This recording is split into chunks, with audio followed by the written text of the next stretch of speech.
Mesdames, Mesdemoiselles et Messieurs, bonsoir. Bienvenue dans le Grand Talk, l'émission qui n'a pas peur des mots. Regard croisé sur les élections en Afrique de l'Ouest.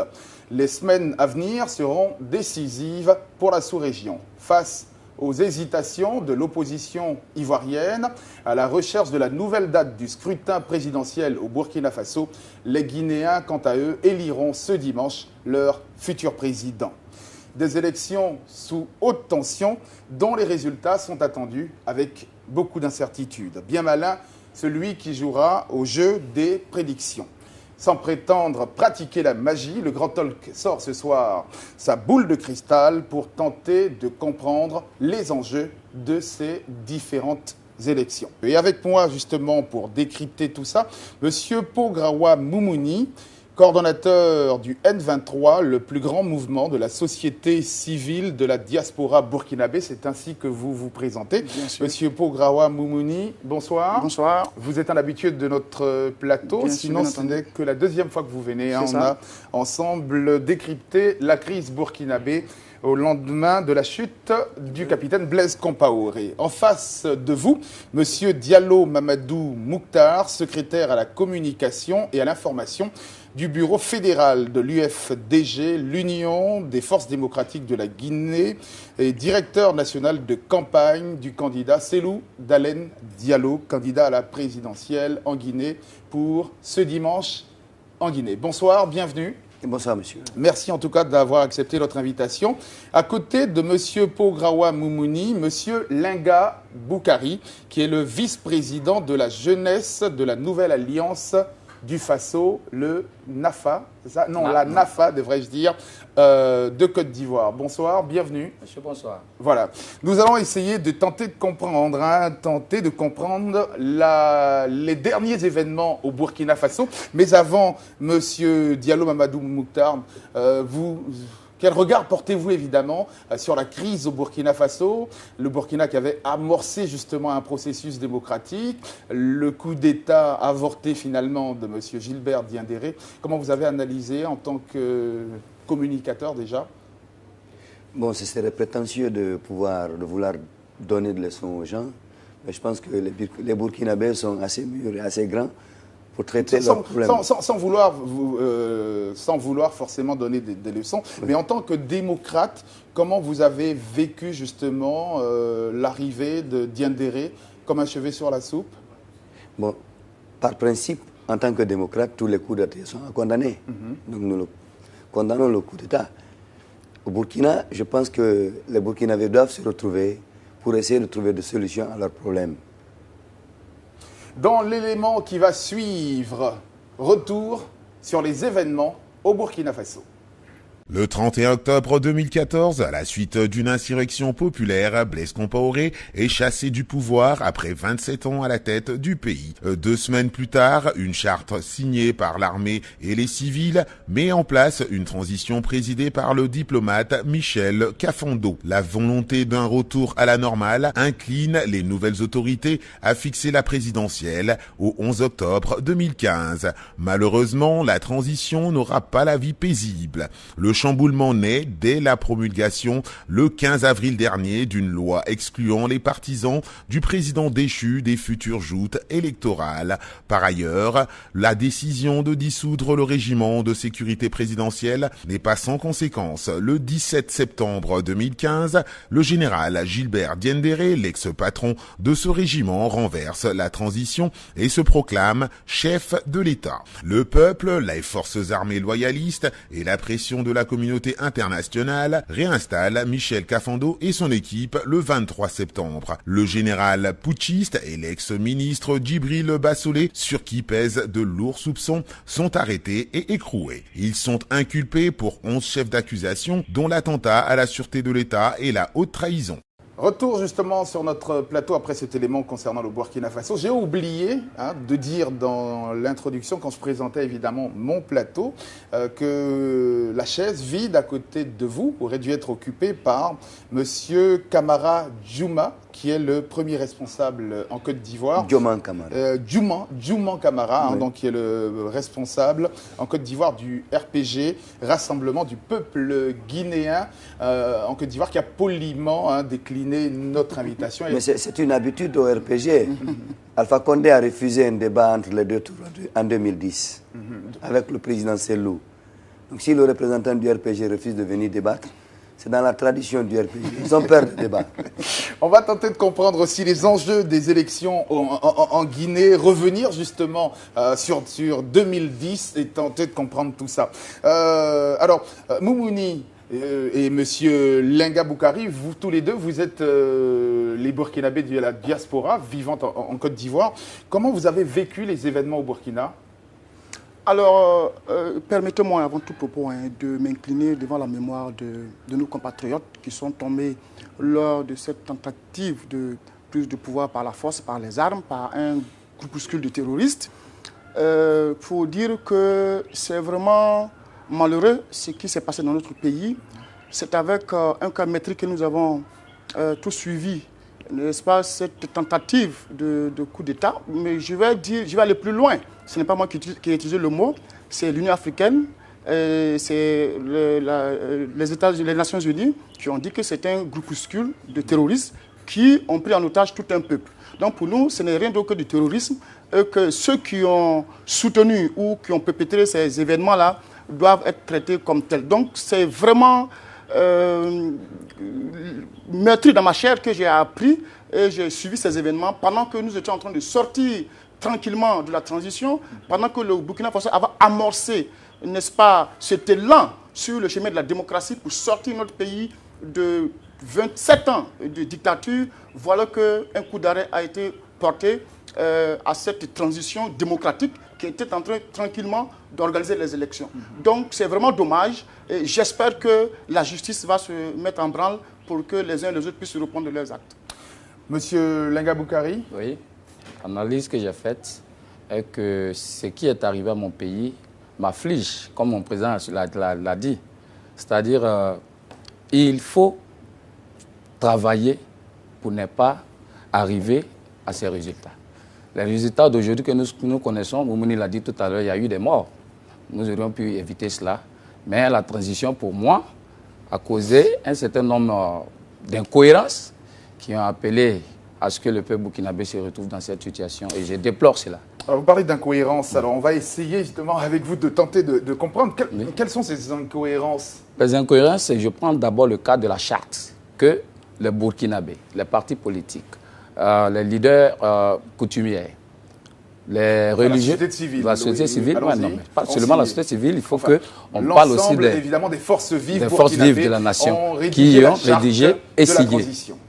Voilà. Mais à son article premier déjà a été faussé, qui stipule que d'abord il faut que la transition applique le pardon, l'inclusion qui a été assassinée à la place. Aujourd'hui, nous connaissons tout ce que nous connaissons, c'est l'exclusion. Et c'est l'exclusion. Ceux qui ont fait le coup, que je ne soutiens pas, que je condamne d'ailleurs, qu'ils ont avancé comme argument. Alors, si l'exclusion d'abord au début n'a pas été acceptée par une grande partie de la population de notre pays, et que je pense que c'est ce que pour vous, évidemment, c'est l'exclusion qui expliquerait forcément cette tentative de prise de pouvoir du général Gilbert Diendéré. Alors, on va essayer de terminer sur ce sujet avec M. Pograwa Moumouni.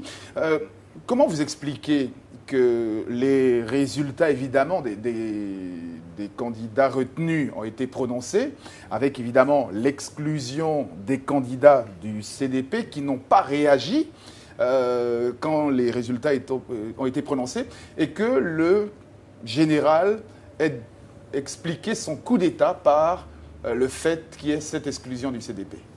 Écoutez, Jean-Jacques, je pense qu'aucune raison ne peut être avancée pour permettre à des personnes de doter la vie d'autrui. Nous sommes en démocratie. Lorsqu'on n'est pas d'accord avec un certain nombre de choses, comme il l'a souligné, je pense qu'il y a des mécanismes qui ont été établis, pas en démocratie en tout cas, pour se faire entendre. Je crois que c'est ce qui a été le cas.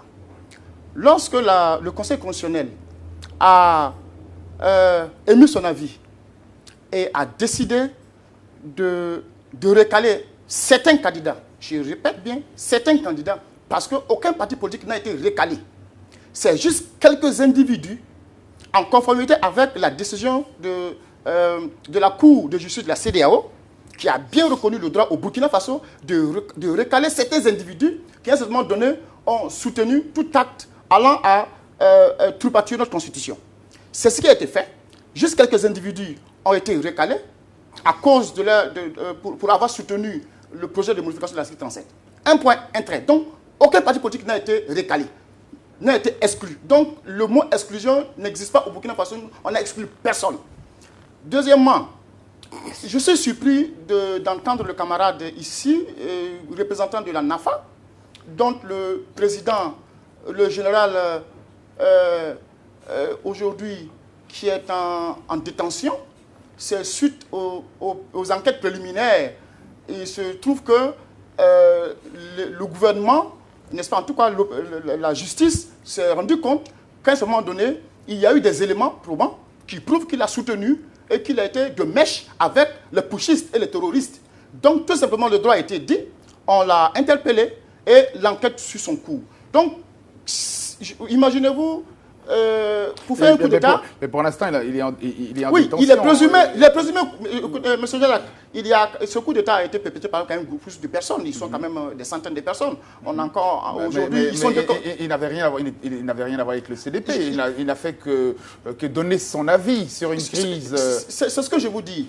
Le général Bassolé, aujourd'hui, qui a été interpellé pour raison d'enquête, l'enquête sur son cours, a quelque chose à voir selon, en tout cas, il est présumé, puisque aujourd'hui, rien encore n'a été donné comme preuve par la justice, comme quoi il aurait soutenu ou appuyé les putschistes. Donc, la justice suit son cours, et notre souhait est que ce soit le général, tous ceux qui ont soutenu, que ce soit en interne ou en externe, que ce soit des partis politiques ou des individus qui ont soutenu ce putsch-là, ce acte terroriste-là, doivent être poursuivis, arrêtés et écroués. C'est clair et c'est net. Voilà. Donc, alors, je pense qu'aucune raison ne peut expliquer qu'on soutienne un coup d'État. Peut-être que M. Linga Boukari a quelque chose à ajouter sur cette arrestation de M. Djibril Bassolé, qui est le président de la NAFA. Je comprends parfaitement les propos de Pograwa, puisque c'est quelqu'un que je connais bien, c'est quelqu'un Allons directement, allons aux enjeux, s'il vous plaît. Voilà, les enjeux, c'est que la transition a été mal menée, c'est ce qui a envoyé tout cela. Aujourd'hui, il parle des terroristes, ce sont des Burkinabés. Il parle des individus mal intentionnés, mais ils ont avancé un argument.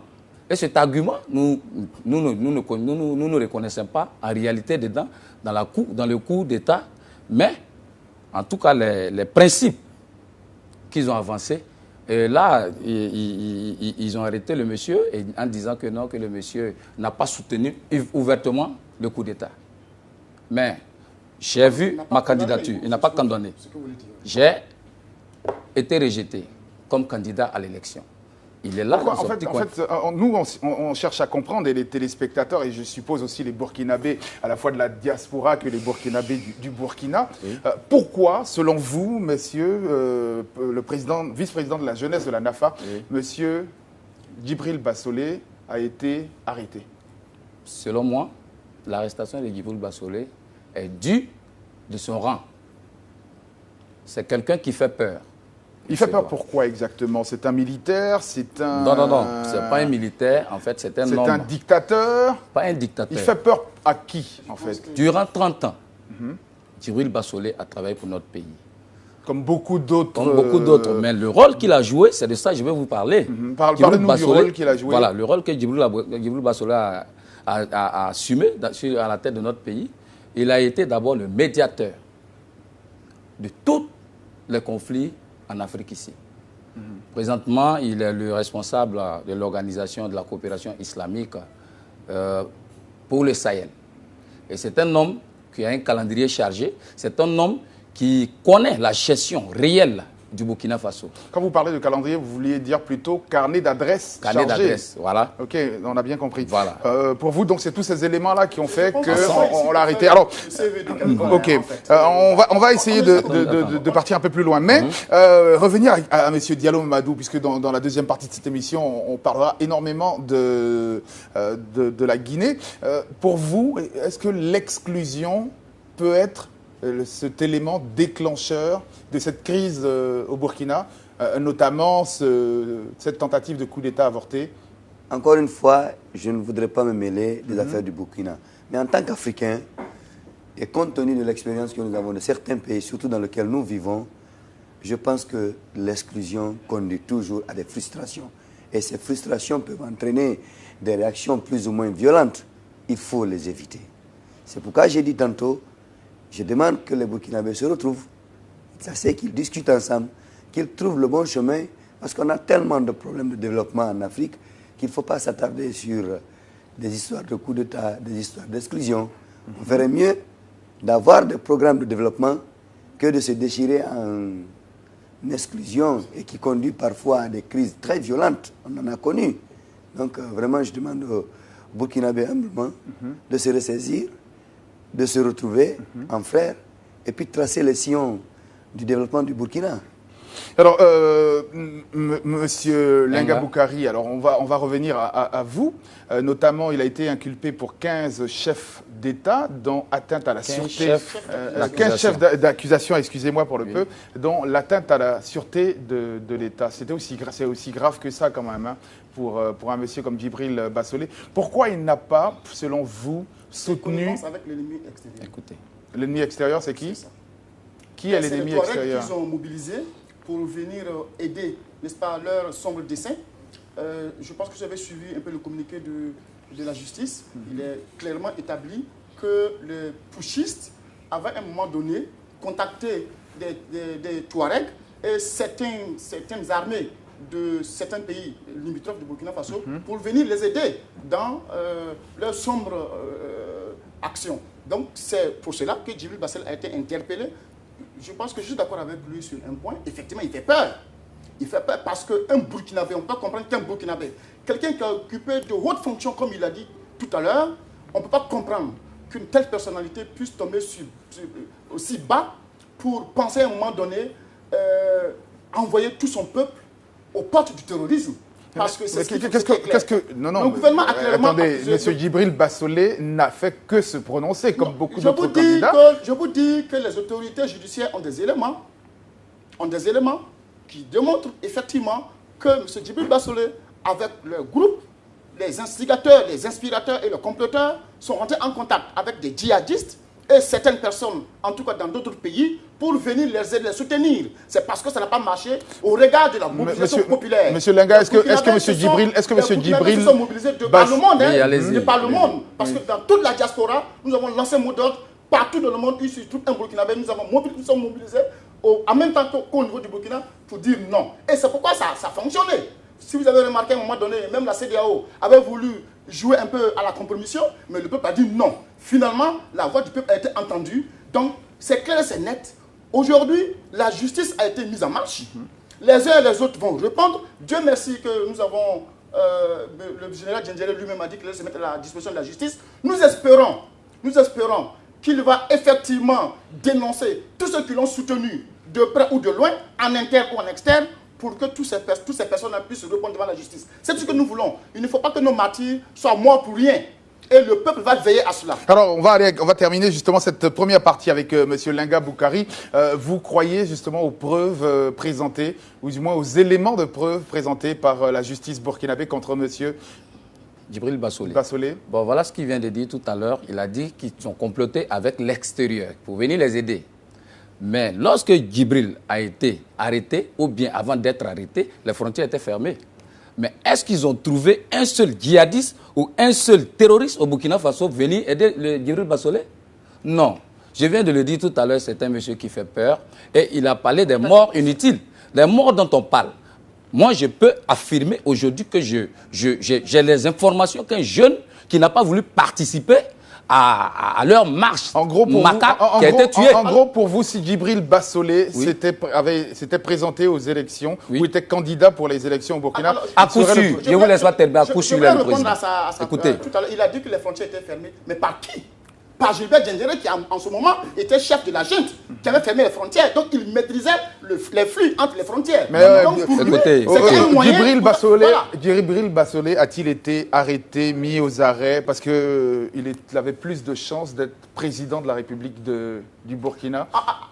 Parce qu'il est mieux outillé que l'ensemble des autres. Je suis désolé de me rendre compte que ce parti, qui n'est rien d'autre que un parti bis CDP, parce que pour nous, il n'y a pas de différence entre la NAFA et le CDP, c'est clair.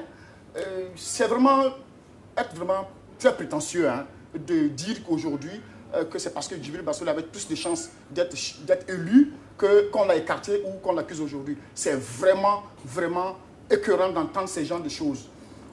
Alors, vous dites des choses terribles quand même, de dire que la NAFA c'est le CDP bis. Vous êtes le CDP bis, la NAFA. Nous ne sommes pas le CDP bis. Le CDP, il y a quand même des gens qui sont issus du CDP. Il y a des gens qui sont issus du CDP, il y a des gens qui sont issus comme il y a l'ADF, il y a l'ADA, il y a l'UNDD. Quand le Djibril Bassolé avait voulu être le candidat du CDP, c'est parce que un certain nombre de dirigeants du CDP n'avaient pas porté leur choix sur sa personne qu'il a créé la NAFA. Donc pour nous, de toute façon, monsieur, je vous donne une information, je sais que vous savez très bien, lorsque le général Diendéré a été obligé de rebattre en retrait parce qu'il a constaté que le coup avait échoué, dans la presse, il a bien entendu déclaré que ce coup d'État allait bénéficier à Djibril Bassolé, puisque ça allait lui permettre d'être finalement candidat.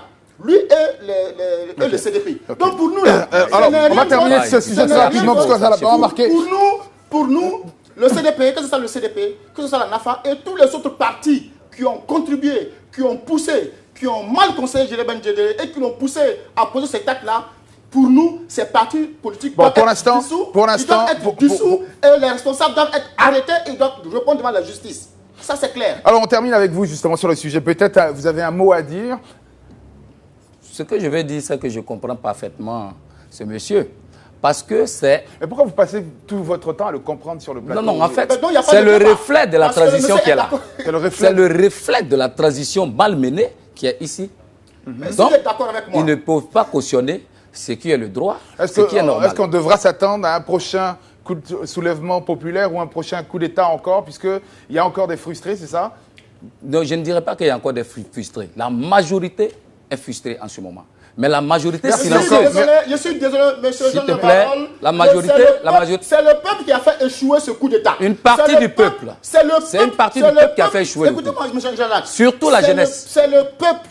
C'est le peuple qui a fait échouer le coup d'État. Quel peuple? C'est le peuple qui a fait désarmer les RSP. C'est le peuple qui a chassé les une partie du peuple qui a fait désarmer les RSP. Il n'y a que deux frustrés. C'est le CDP et c'est les RSP. On en reparle dans la deuxième. Pour nous, le peuple a fait le travail. Et Dieu merci, c'est une leçon de démocratie que nous avons envoyée à la planète tout entière. On en reparle, monsieur. Merci beaucoup, mais on en reparle puisqu'on aura le temps de donner évidemment plus de temps de parole à monsieur Lenga Boukari pour qu'il explique évidemment les enjeux de cette arrestation. Qu'est-ce qui se cache derrière? Vous avez dit monsieur Djibril Bassolé fait peur. Sera-t-il arrêté? Oui, ou il peut être libéré pour l'instant. Monsieur Djibril Bassolé n'a pas été encore jugé. Ce que je peux dire, c'est qu'il sera libéré parce que le dossier est vide. Bon, alors, donc, c'est un acharnement politique qu'il subit en ce moment. Le dossier de M. Djibril Bassolé est vide. Nous, notre émission, elle est pleine de rebondissements. Dans un instant, évidemment, on retrouvera M. Diallo Mamadou Mouktar pour parler de ces élections en Guinée, puisque ce dimanche, en Guinée, on vote, c'est l'élection, devrais-je dire, du prochain président de la République. A tout de suite, juste après la pub. Le 25 octobre 2015, la Côte d'Ivoire a rendez-vous avec l'histoire. Face à Alassane Ouattara, 9 autres candidats rêvent de conquérir le fauteuil présidentiel. Du 12 au 25 octobre, Vox Africa vous plonge au cœur des élections présidentielles. Analyse, débat, reportage, vivez la quinzaine ivoirienne tous les soirs à partir de 19h30 GMT. En Vox News, retrouvez le journal de la campagne avec l'actualité du scrutin au quotidien. Dans Focus, Eric Nindou décrypte le programme des candidats. Et dans le grand talk, Jean-Jacques Varold ouvre le débat avec ses invités. La présidentielle 2015 en Côte d'Ivoire est à vivre exclusivement sur Vox Africa.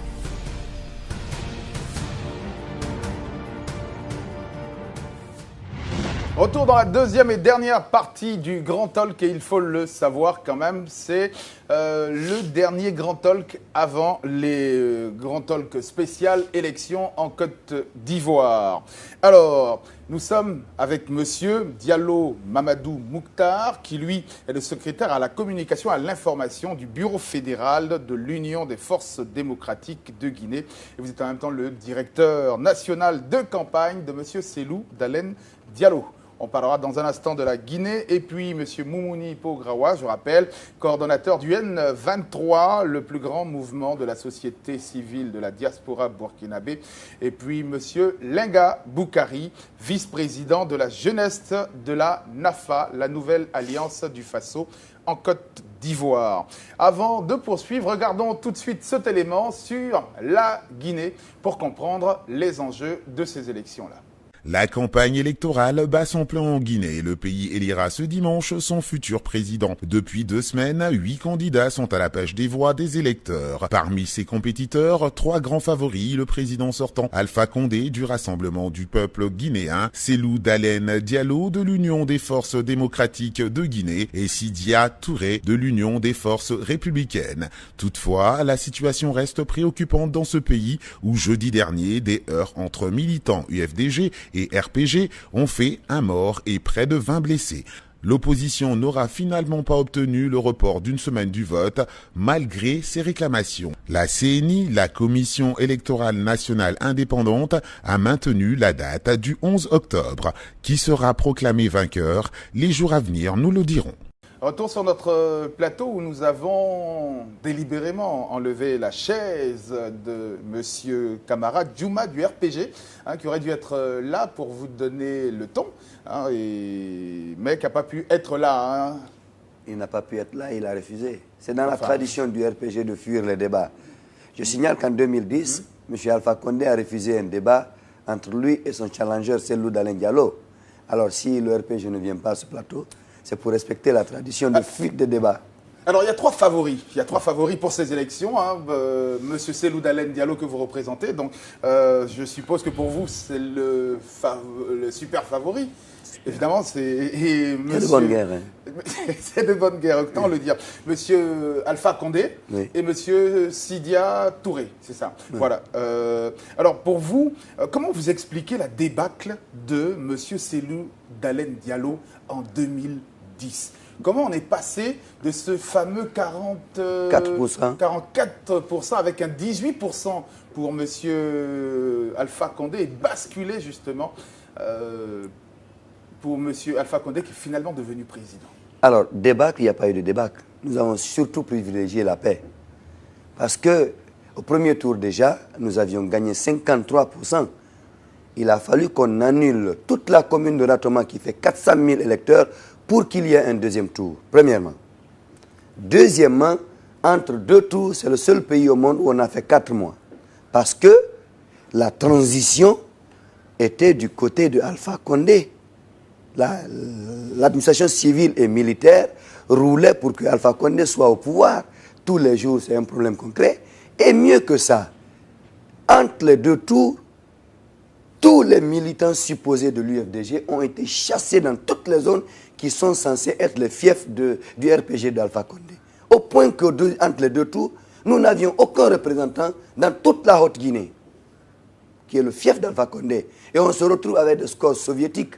À Mandiana, on vous parle de 97,97% de participation, avec 100% de voix pour le RPG. Et figurez-vous que même les assesseurs de l'UFDG auraient voté pour le RPG. Vous voyez la mascarade. Alors, il n'y a pas eu de débâcle. Nous avons privilégié la paix. Nous n'avons pas reconnu une défaite. Nous avons accepté les résultats publiés par la Cour suprême, qui est l'instance suprême, pour privilégier la paix, pour qu'on ne dise pas que c'est un monsieur qui était capable de faire quelque chose pour la Guinée. On l'a laissé faire 5 ans. Mais malheureusement pour les Guinéens, c'est 5 ans de misère.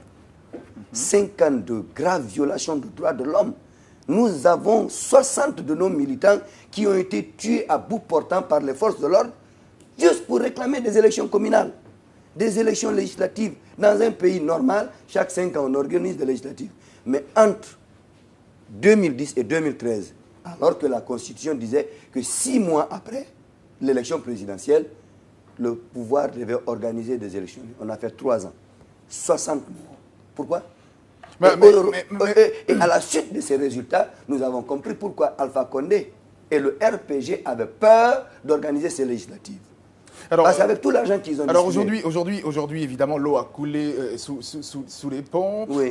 Les chances de M. Alpha Condé sont aussi grandes que celles de M. Cellou Dalein Diallo. Je vous dis que les chances de Cellou Dalein sont encore beaucoup plus grandes en 2015 qu'en 2010. Il est quand même le président de la République aujourd'hui. Ça n'a rien à voir. Il n'était pas le président de la République. Oui, mais je vous dis. Aujourd'hui, il est le président de la République. Je vous l'ai dit. Vous pensez que si M. Alpha Condé gagnait ces élections... Il aura triché. Il aura triché? Sans coup férir. Je vous explique. En 2010, il a eu le soutien de l'armée, le soutien de l'administration civile. En 2015, l'UFDG est plus forte qu'en 2010. Pourquoi? Je vous l'ai expliqué. Il y a eu des alliances, les lignes ont bougé, le tout sauf contre un ne marche plus. Au contraire, ça se retourne contre Alpha Condé. Alors, c'est une peur bleue. Au point que c'est lui qui se met maintenant sur tous les plateaux de télé à apprendre aux gens comment est-ce qu'il faut voter. Alpha Condé, il faut aller retirer vos cartes. Ça, c'est le travail du directeur de campagne. Il faut aller voter et il faut cocher telle cage. C'est parce qu'ils sont devenus frileux. Alors, et qu'est-ce qui fait ça? Oui. C'est la mobilisation. Dans toutes les régions de la Guinée, partout où le président Cellou est passé, ce sont des émeutes. C'est des files de monde en un point fini. Mais on va parler aussi de cette alliance qui s'est faite entre M. Cellou Dalein Diallo et Dadis Camara. D'aucuns se sont surpris. On a même parlé de l'alliance. On était surpris, devrais-je dire. De l'alliance avec le diable. Ça, c'est les gars du RPG. Mais pourquoi il est allé justement établir cette alliance avec Dadis Camara? C'est simple. Dadis est à la tête d'un parti légalisé par l'État de Guinée. Et la justice, à notre entendement, à notre connaissance, n'a jamais inculpé Dadis. Dadis n'est inculpé de rien en Guinée, aussi bien par les tribunaux guinéens que par les tribunaux internationaux. Deuxièmement, il est à la tête d'un parti politique légalisé par la Guinée, par l'État de Guinée. Alors, nous sommes un parti organisé, nous faisons des alliances avec les partis. Et mieux que ça, c'est maintenant qu'on sait que Dadis est le diable du côté du RPG. En 2010, il a appelé à voter Alpha Condé. On ne parlait pas de diable en ce moment.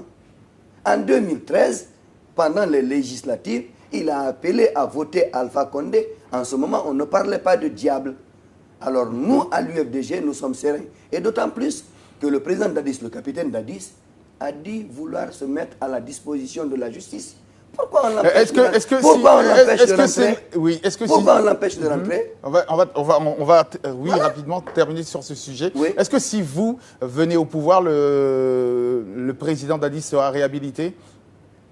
Le capitaine Dadis a dit lui-même qu'il faut qu'il se mette à la disposition de la justice, que la justice tranche sur sa culpabilité ou non. Maintenant, réhabilité, c'est un ancien chef d'État qui a dirigé la Guinée. Je crois qu'il y a des textes de loi en Guinée qui régissent cette fonction d'ancien chef d'État ou d'ancien président. C'est la loi qui va s'appliquer. Ce n'est pas à l'UFDG ou au président Cellou de décider de ce qui va se faire. Nous appliquerons stricto sensu ce qui est dit par la Constitution et les lois guinéennes. Si la communauté internationale, évidemment, on peut terminer sur le sujet de la Guinée, sur la communauté internationale, vous demandez encore une fois d'accepter les résultats comme en 2010. Nous ne l'accepterons pas. Je ne vous laisse pas terminer, nous ne l'accepterons pas. Parce qu'après avoir accepté les résultats de 2010, nous espérions que M. Alpha Condé aurait été à la hauteur, se serait mis au-dessus de la mêlée. Mais il a divisé les Guinéens. Figurez-vous qu'il va à Cancan pour dire que la Guinée appartient aux Soussous, aux Malinqués et aux forestiers. Il omet au moins 40% de la population, c'est-à-dire les Peuls. Ce monsieur n'a pas le droit d'être à la tête de notre État. Parce qu'en plus de ne rien faire pour le pays, dans le domaine du développement, les violations de droits de l'homme sont quasi quotidiennes. Nous avons 60 militants qui sont tués à bout portant.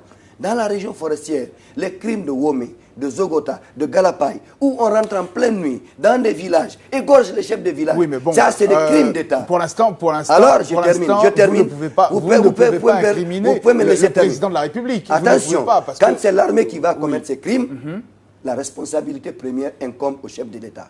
Oui, si Jean-Pierre Bemba est jugé à La Haye, c'est parce que ses troupes sont allées commettre des crimes supposés en Centrafrique. Alors, chaque fois qu'on est à la tête d'un État, c'est la responsabilité. Maintenant, la culpabilité vient au niveau de ceux qui ont posé les actes. Mais la responsabilité première d'assurer la sécurité des Guinéens, nonobstant toutes leurs différences ethniques, régionales et religieuses, c'est le président Alpha Condé. Alors, je voudrais rappeler évidemment que c'est dommage que M. Camara Djouma, premier responsable du RPG en Côte d'Ivoire, n'ait pas daigné répondre à notre invitation pour le débat. C'est la raison pour laquelle vous vous retrouvez seul sur ce plateau. J'aurais bien aimé qu'il soit là. Pouvoir vous apporter de la contradiction. Mais le RPG a toujours fui les débats parce qu'ils ne sont pas à la hauteur. C'est la seule explication. Même le président, le premier responsable du RPG, Alpha Condé, fuit les débats. Ce n'est pas ces subalternes qui vont oser venir à un débat. On va essayer évidemment de revenir sur les enjeux de la crise au Burkina et notamment parler de la diaspora. On va sortir des clivages de vos oppositions entre notamment cette arrestation de M. Djibril Bassolé qui vous divise tous les deux mais qui est une affaire de justice. Et nous allons attendre les décisions de justice peut-être pour nous prononcer encore plus longuement sur le sujet Djibril Bassolé. Alors les enjeux justement pour le Burkina Faso, notamment après les élections de 2015, dont on cherche encore la date, mais je pense qu'on va très très bientôt la trouver. Les enjeux pour la diaspora, c'est 2020. Alors, comment vous allez pouvoir dire au prochain président d'inclure la diaspora dans le processus électoral et surtout voter pour la diaspora? Alors, je pense que nous n'avons pas à dire au prochain président de faire quoi que ce soit pour qu'on vote en 2020. C'est écrit dans les textes déjà que la diaspora devrait même voter pour 2015. Mais au regard de la fuite de Blaise Compaoré, qui n'était pas prévue, parce que c'est ce qu'il faut dire, le peuple a décidé de mettre un terme au régime Compaoré à un moment donné et instaurer une transition. Donc, personne n'avait prévu de transition au Burkina Faso. Donc, du coup, il y avait un certain nombre de défis à relever. Parce que, figurez-vous, ce régime a laissé à la transition 27 années de dossiers criminels. Quand je parle de criminels, je parle de crimes de sang, de crimes économiques, de gros dossiers. Il y a quand même 27 années que vous devez quand même accorder à M. Blaise Compaoré. Il a rehaussé l'image du Burkina Faso. Il n'y a pas eu que des crimes au Burkina Faso. Vous ne pouvez pas du revers de... Non. On est d'accord. Le prix a été très cher, cher ami. Oui. On ne peut pas dire que pendant 27 ans... Vous ne reconnaissez absolument rien à M. Blaise Compaoré. M. Blaise Compaoré a fait ce qu'il avait à faire. M. Blaise Compaoré a fait ce qu'il pouvait faire pour le Burkina Faso. En même temps, M. Blaise Compaoré traîne des casseroles énormes. Et en termes de crimes de sang, c'est des centaines de personnes, d'opposants tués. Bon, ce que je veux dire tout simplement, c'est que pour les élections de 2020, il n'y a pas de discussion possible. C'est prévu dans la loi, c'est prévu dans la Constitution. Et la transition nous a rassurés que c'est vrai qu'en 2015, ils nous ont demandé de faire ce sacrifice ultime, laisser les élections se faire au niveau du Burkina Faso à cause des problèmes financiers. Est-ce que le CDP ou la NAFA peuvent conquérir l'électorat burkinabé en Côte d'Ivoire? Je viens de vous dire notamment la diaspora. Je vous ai dit tout à l'heure qu'après Blaise, la majorité avait mis leur pensée. Laquelle des majorités? La majorité de la diaspora. La majorité de la diaspora. Et c'est ce qui explique la diaspora internationale, ivoirienne, italienne, togolaise, tout partout. Je suis désolé. Écoute, vous comprenez? Je ne sais pas de quelle diaspora il parle. Je suis le coordonnateur. Si vous voulez, vous pouvez vérifier. Quand on dit le N23, c'est le plus grand mouvement de la société civile de la diaspora. Renseignez-vous, vous comprenez? La NAFA, c'est un parti politique créé il y a juste moi. La NAFA est un parti. Donc, alors, on va le laisser, on va le laisser terminer. On va le laisser terminer. Alors, pour ne pas évidemment allons très rapidement. Vous revendiquez combien de membres aujourd'hui la NAFA? Combien de militants en Côte d'Ivoire? En Côte d'Ivoire, ne serait-ce que pour le cas que vous maîtrisez le plus. Bon, pour l'instant, nous sommes en tout cas la moitié. Des jeunes de Côte d'Ivoire. Même les Burkinabés de la diaspora. Vous savez comment on appelle ça en bon français? Pardon? C'est pas juste de dire ce genre de choses. Dites Comment la vérité. Comment c'est pas juste? Écoutez, on est ici pour même le Burkina, vous pensez que c'est pourquoi Djibril a été arrêté? Écoutez, on n'est pas en campagne. Tout simplement parce qu'il a été l'homme.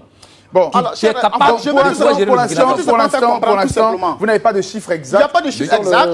Alors, je suis désolé. Quel chiffre il a sur sa coordination de jeunes M23? Alors, donc, les chiffres que moi j'ai, monsieur, vous pouvez vérifier, le N23 a des coordinations sur la totalité des régions de la Côte d'Ivoire. Nous sommes dans 6 régions. Je dis régions. Et dans les départements et dans toute la commune. Et même à l'extérieur. Pour vous dire quoi? Pour vous dire que la NAFA n'est pas un parti politique représentatif au niveau de la bon, pour l'instant... Mais seulement, je vais parler des élections de 2020. Nous sommes en train de nous préparer pour rencontrer tous les candidats en lice pour les élections de 2015. Pour leur remettre un document où nous avons énuméré tous les problèmes que rencontre la diaspora. Et en même temps leur demander qu'ils fassent tout pour que 2020 soit l'année des élections pour la diaspora. Et en même temps, nous avons demandé que le nouveau président puisse créer un ministère de Burkina de la diaspora. Non, ça, c'est quelque chose qui était déjà mis sur pied. Le défi est énorme en termes d'organisation. C'est quelque chose qui est déjà mis sur pied, mon ami. Allez, messieurs, on reviendra. On vient de parler de Djibril Bassole comme le Messie, mais Djibril Bassole n'est personne d'autre qui vient d'arriver en politique. Quand il vient de créer son parti, il y a juste un an. Donc, il ne peut pas aujourd'hui prétendre avoir des milliers de militants. Et juste après, du contrat qui a été arrêté. La NAFA, pour vous, évidemment, c'est le plus grand parti bientôt. Bientôt. Bon, ok, d'accord. Donc, sera le plus grand parti, je ne sais pas. Je ne sais pas. Bon, vous avez dit tout à l'heure, de boule de cristal, ils ont peut-être une boule de cristal où ils lisent un peu les choses. Mais nous, on parle de réalité. On parle même du peuple de Burkina Faso. Parce que là, il ne s'agit pas d'un parti politique, monsieur Jean-Jacques. Je voulais tous souligner une chose. Ce qui s'est passé au Burkina Faso, les 30 et 31 octobre, est tout simplement l'œuvre d'un peuple mûr, d'un peuple mature, d'un peuple debout, d'un peuple digne. Et la même chose, nous avons répété la même chose lors des événements du 17 septembre. Pour, non seulement d'abord, nous avons mis fin au coup d'État, nous avons mis fin au terrorisme. Non seulement cela, nous avons mis fin au RSP. Nous avons désarmé les RSP. Je rends hommage à notre armée nationale. Je rends hommage à notre armée patriotique qui a pris ses responsabilités et qui a mis fait. Merci pour la propagande. Merci encore. Voilà. Nous allons évidemment parler des enjeux de ces élections, notamment les enjeux 2015, que ce soit en Côte d'Ivoire, que ce soit en Guinée, que ce soit au Burkina Faso. Vous me le disiez hors caméra, évidemment, que la Guinée, tout reste à faire. Quels seront les chantiers prioritaires pour M. Cellou Dalein Diallo s'il venait à être le président de la République de Guinée au soir, justement, de cette élection présidentielle? Alors, en Guinée, tout reste à faire. Mais les chantiers sur lesquels le président Cellou et l'UFDG axeront leur programme, c'est d'abord un état de droit. Un état de droit devant lequel tous les citoyens sont égaux en droit et en devoir, premièrement. Deuxièmement, sur les infrastructures, avec la crise d'Ebola, nous avons vu comment est-ce que ce régime a géré cette crise. D'abord, en ne reconnaissant pas qu'il y a Ebola, ça a créé tous les problèmes. Ensuite, tous les fonds qui sont arrivés pour aider ce pays à sortir de cette crise-là ont été détournés aux fins de campagne du RPG. Nous allons mettre fin à cela. Les infrastructures seront le deuxième élément. Les infrastructures sanitaires, routières et j'en passe. Ensuite, nous avons l'agriculture. La Guinée est un pays minier. Il y a quelqu'un qui me disait hors antenne, la Guinée est un scandale géologique. Mais la Guinée est un scandale tout court. Puisqu'avec tout ce qu'on a... Et qu'est-ce que vous allez faire? Qu'est-ce que vous allez faire principalement dans l'agriculture? Dans l'agriculture, la Guinée produisait beaucoup plus de bananes à l'indépendance que la Côte d'Ivoire. Autant de café et de cacao. Il faut réhabiliter cette agriculture. En quoi faisant? En ayant une structure qui étudie, qui propose aux agriculteurs, qui les assiste, ne peut pas cultiver avec une daba et espérer avoir une culture de rente. Ce n'est pas possible. Il faut avoir des structures spécialisées qui travaillent dans ce domaine-là. Pour que, comme en Côte d'Ivoire ou dans les autres pays, les jeunes, au lieu d'attendre un emploi de la fonction publique, puissent avoir leur plantation et s'autosuffire. Mais ça passe d'abord par la mécanisation de l'agriculture, ensuite le suivi et l'assistance de l'État. Je vous parlais d'infrastructure. On nous dit, non, Alpha Condé a fait ceci. Moi, je suis à 50 km de la capitale, à Conakry, à Koya. 50 km de route, ça fait plus de 7 ans qu'on est là-dessus, on n'a pas fini. On a vu en Côte d'Ivoire, l'autoroute Yamoussoukro à Abidjan, c'est 250 km. En 4 ans, on a vu 100 km plus les 100 autres réhabilités. Je vous donne un autre exemple. Kouroussa d'Abola, c'est 160 km. En voiture, vous faites 7 heures de route. C'est-à-dire quelqu'un s'embarque à Abidjan, il arrive à Paris, vous n'êtes pas arrivé à 160 km. Pendant 4 ans, pendant 5 ans, M. Alpha Condé. Et on dit qu'il est originaire de Kouroussa. C'est inadmissible. Alors l'UFDG va s'atteler. Le 5e point, c'est la communauté de la diaspora. Un point essentiel sera consacré à cette communauté-là. Parce que ce que la diaspora guinéenne apporte en matière de modernisation, en matière d'urbanisation de la Guinée, c'est énorme.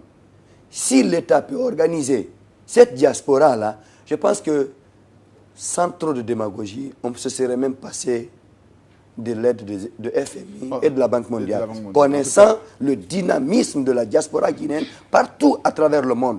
C'est des gens qui sont millionnaires en dollars, mais ils ne peuvent pas revenir en Guinée. Parce que le matin, un militaire peut prendre un fusil, aller chez vous, vous liquider, parce que vous êtes plus riche que lui. Ça, il faut mettre fin à ça. Permettre aux Guinéens d'avoir le courage et surtout d'oser revenir, investir en Guinée. En tout cas, merci, merci beaucoup. En tout cas, et pour terminer, quels seront les chantiers prioritaires? On va commencer par vous, Monsieur Lenga Boukari, du futur président du Burkina. Que devra-t-il faire exactement? À quoi doit-il s'atteler? Pour moi, le président qui sera élu, en tout cas, je ne dirais pas démocratiquement, s'il y a encore l'exclusion, il va falloir qu'on essaie de voir, de traiter ce problème. Parce que tant que ce problème n'est pas traité, franchement, je ne pourrais vous dire ce que deviendra le Burkina demain ou après-demain. Parce que je ne sais pas. La majorité est silencieuse pour l'instant. Mais le jour qu'elle va décider d'appliquer la loi et la démocratie à la... Une partie est sortie. Laissez-moi m'étonner, mais bon, la majorité silencieuse, elle est où exactement? Elle est là. On ne la connaît pas pour l'instant. On la connaît puisque ceux qui sont sortis, d'abord pour faire partie, pour demander la démission du président Blaise Compaoré. Non, écoutez, ceux qui sont sortis pour demander la démission du président Blaise Compaoré, ils étaient seulement qu'une centaine de milliers. Nous sommes plus pratiquement 18 millions au Burkina Faso. Les autres sont où? Ils sont à la maison, ils attendent, ils regardent, ils suivent les choses. Mais le jour que ces personnes se lèveront. Mais pour vous, au-delà justement de l'exclusion, il n'y a pas d'autres chantiers prioritaires pour le prochain président. Il faudra forcément faire la réconciliation. Mais avant les élections, c'est un préalable. C'est un préalable. Il faut d'abord. On va terminer avec vous, Monsieur Pograwa, rapidement. Pour vous, quels sont les chantiers? Si on doit aller directement, il faut d'abord l'inclusion. Alors, je pense que ce monsieur est vraiment en déphasage avec la au-delà. En fait, pour lui, le débat de l'exclusion est vraiment dépassé. Non, ça n'existe plus, ce débat n'existe plus au Burkina. Selon vous, on va aller le débat d'exclusion. Sans l'inclusion, le Burkina ne peut pas marcher normalement. Il ne peut pas avancer. Ce débat n'existe plus pour nous. Il y a ce débat d'exclusion, tout ça. Pour nous, c'est terminé. Le peuple a pris son destin en main. Le peuple, aujourd'hui, a réhabilité la transition avec toutes les institutions de la transition. Le peuple, aujourd'hui, attend que la transition redéfinisse une nouvelle date des élections. S'il vous plaît. Monsieur, je viens répondre à votre question. Nous n'avons plus beaucoup de temps. Oui. Si vous pouvez aller directement pour votre question, quels sont les chantiers? Je pense que, le futur président devra faire... Le futur président, qui, à mon sens, sera parmi les 10 personnes qui ont été retenues par le Conseil constitutionnel. Pour nous, le grand défi pour ce président sera d'abord la réconciliation nationale. Ensuite, viendra le défi du développement. Parce que vous savez que notre pays est vraiment sur la liste des pays les plus pauvres de cette planète. Donc, il y a le défi de sortir notre pays de la pauvreté. Vous savez que la pauvreté au Burkina Faso a été entretenue par l'ancien régime CDP. Tout simplement parce qu'il voulait avoir l'emprise sur l'électorat. Donc, le grand défi, c'est d'abord la réconciliation nationale, c'est le développement et c'est surtout faire en sorte que la pauvreté quitte notre pays. Et je pense qu'il y a aussi le défi de la justice et faire en sorte que l'impunité définitivement quitte notre pays. Il faut que tous ceux qui ont quelque chose à se reprocher, la justice puisse se mettre au travail et les interpeller un à un et les juger. Tous ceux qui seront cités en termes de crimes de sang, crimes économiques, doivent être rattrapés par la justice. Tous ceux qui ont trempé en interne extérieur, dans le coup d'État, dans le terrorisme, ils doivent être interpellés. Ça fait 3 mois que tu n'a pas accepté d'assister au débat. Je rappelle évidemment que nous avons tenté de comprendre le feu des élections en Afrique de l'Ouest. Vous aurez bien compris que les marmites sont toutes bouillonnantes. Ce dimanche, les Guinéens éliront leur futur président. Nous avions à nos côtés M. Diallo Mamadou Mouktar, qui est le secrétaire à la communication et à l'information du Bureau fédéral de l'Union des forces démocratiques de la Guinée, directeur national en Côte d'Ivoire de campagne de M. Cellou Dalein Diallo. Merci d'être venu. Merci M. Cellou, que vous remercie pour l'opportunité que vous nous avez offerte de parler de ce régime qui est chancelant à l'agonie et surtout d'exposer le programme et la vision du président Cellou pour une Guinée unie et prospère. Allez, et puis il devrait avoir à côté de vous, on a fini par retirer sa chaise, Monsieur Camara Diouma du RPG, Rassemblement du peuple guinéen, du parti de Monsieur Alpha Condé. Allez. Nos amis de la diaspora burkinabé, Monsieur Moumouni Pograwa, très volubile et très en verve aujourd'hui. Vous avez quelque chose contre la NAFA, c'est ça? Je n'ai rien contre la NAFA, j'ai beaucoup de choses contre les terroristes, contre les faiseurs de coups d'État. Alors si la NAFA, à un moment donné, a soutenu un coup d'État, il faut que la NAFA réponde de ses actes. Vous considérez que la NAFA a soutenu un coup d'État? Et pour moi, c'est clair et net, et ça a été dit par le général lui-même. Ok, merci beaucoup, Monsieur Lenga Boukari. Merci de m'avoir invité, surtout, je vais juste préciser une chose. Vous m'avez permis ici de parler de notre peuple, qui est un peuple digne, un peuple fier. Nous sommes fiers de notre peuple. L'exemple de démocratie que nous avons envoyé à l'humanité, je ne dirais pas à l'Afrique, mais à l'humanité. Donc tous les peuples qui sont en lutte aujourd'hui doivent prendre l'exemple sur le Burkina Faso pour dire que personne ne viendra faire la démocratie chez eux. C'est à eux-mêmes d'imposer leur démocratie à eux. Et si c'est terminé le temps de coup d'État, définitivement en Afrique. Merci beaucoup. Il y a eu le printemps arabe. Maintenant, il faut compter avec l'Harmattan du Yenenga. Et on termine avec Monsieur Lenga Boukari, je rappelle, vice-président de la jeunesse de la nouvelle alliance du Faso, la NAFA en Côte d'Ivoire. On termine avec vous. Peut-être un mot pour terminer. Merci beaucoup de nous avoir invités ici. Mais seulement, je voudrais tout simplement dire que le Burkina Faso, franchement, ce qui se dit actuellement, ce que vous voyez n'est pas la réalité.